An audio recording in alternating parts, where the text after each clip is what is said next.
We launched the operation after receiving clear evidence that the Iranian regime was advancing the pace of the missile production and was enriching uranium to high levels. The operation began with a surprise opening strike, 1,500 kilometers from home. We targeted nuclear facilities, dozens of senior military commanders, 11 nuclear experts and knowledge hubs, and research and development sites. On this map, you can see that we struck more than 30 facilities responsible for producing components and materials for the ballistic missile program. 2 weeks ago, the State of Israel launched Operation Rising Lion in Iran in order to remove an existential threat against the State of Israel. We launched the operation after receiving clear evidence that the Iranian regime was advancing the pace of the missile production and was enriching uranium to high levels. Iran was dangerously close to obtaining a nuclear weapon. The Iranian regime was also coordinating a plan called the Destruction of Israel, which called for a multi-front attack on Israel, beginning with missile fire from Iran and its proxies in the region, followed by a massive ground invasion into Israeli territory.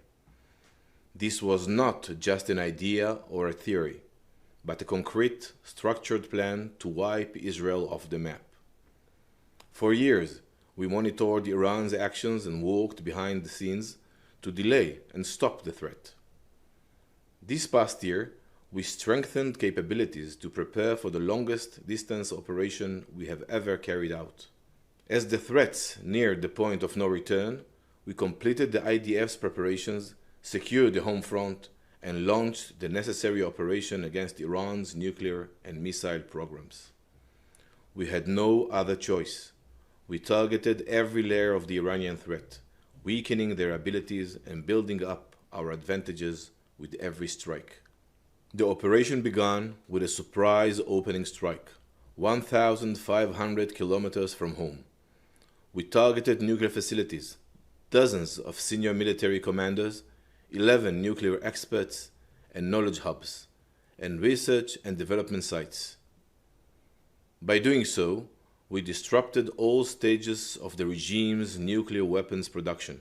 At the same time, the Air Force launched strikes against surface-to-surface missiles, launchers, production capabilities, and systems designed to target our aircraft. Within hours, we had achieved aerial superiority in western Iran and paved the way to the heart of Iran, Tehran. The opening strike changed the Iranian regime's plans. They had prepared to launch a much larger missile barrage at Israel than what we ultimately saw. In the 12 days since the opening strike, the IDF continued with precise strikes focused on two main efforts. The first was against the Iranian regime's nuclear weapons program, which had rapidly advanced toward a full nuclear weapon. They were enriching uranium on a broad scale and had enough fissile material for several nuclear bombs that they could assemble in a short period of time. On the map here, you can see the regime's main nuclear sites. These are the key facilities in the production chain for a nuclear weapon core. In this image, you can see the first site, Fordo, a uranium enrichment facility built dozens of meters underground and carved into rock. It was struck by the US military. The second site, Natanz, is Iran's largest enrichment facility. It has been operational for years and contains the infrastructure for enrichment to military levels. The significant damage to these two sites has removed the Iranian regime's ability to enrich uranium to military-grade levels at this time. The third site struck was the conversion facility near Isfahan. We struck critical components in the production chain of nuclear weapons. We struck thousands of centrifuges, production sites, and infrastructure. We also struck the inactive Arak reactor. Striking this facility denied the regime the critical capability to produce plutonium, another material used for nuclear weapons. The elimination of 11 nuclear scientists directly involved in nuclear weapons development was a critical blow to the regime's ability to continue its nuclear weapons program. The second effort targeted Iran's missiles and UAVs, which the regime had planned to launch towards Israel from different locations in western Iran. In recent months, military intelligence identified that the Iranian regime was taking steps to drastically increase missile production to reach 8,000 precision missiles, a direct threat to Israel within the next 2 years. We struck missile production capabilities, launchers, and surface-to-surface missiles. On this map, you can see that we struck more than 30 facilities responsible for producing components and materials for the ballistic missile program. We set back their missile production, especially for long-range missiles that directly threaten Israel. We destroyed over 50% of the missile launchers and damaged dozens of components. We eliminated senior Iranian military commanders, including the top 3, and later one of their successors. More than 30 senior commanders were eliminated. There is no safe haven for our enemies who seek our destruction. This map shows the full impact of everything I've just explained. We removed the immediate existential threat to the state of Israel.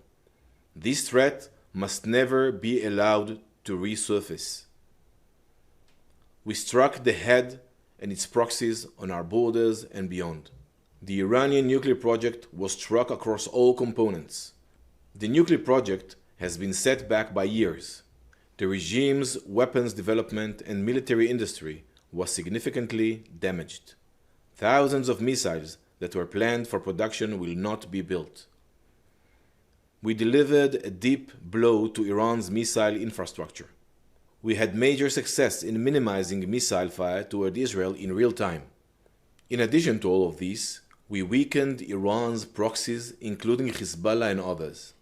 The IDF has met and in some areas exceeded its operational goals. Yet, we are under no illusion. The enemy has not changed its intentions.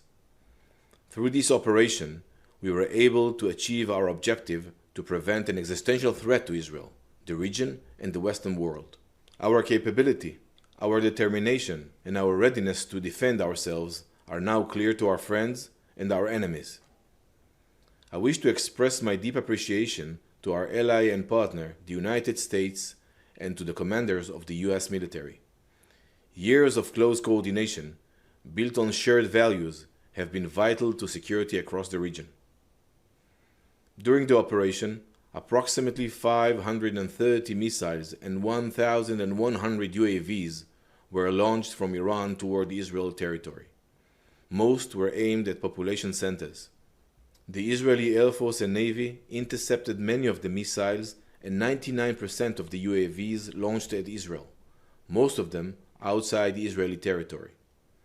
Our defense systems significantly reduced the impact. Unfortunately, no defense is airtight.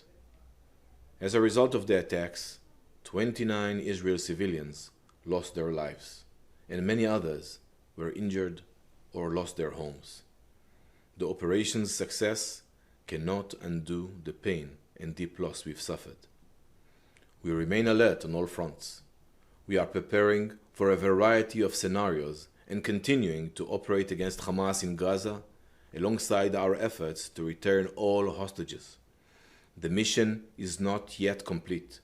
50 hostages remain in captivity. Today's actions are for tomorrow's future, for the future of us all, our children and our grandchildren.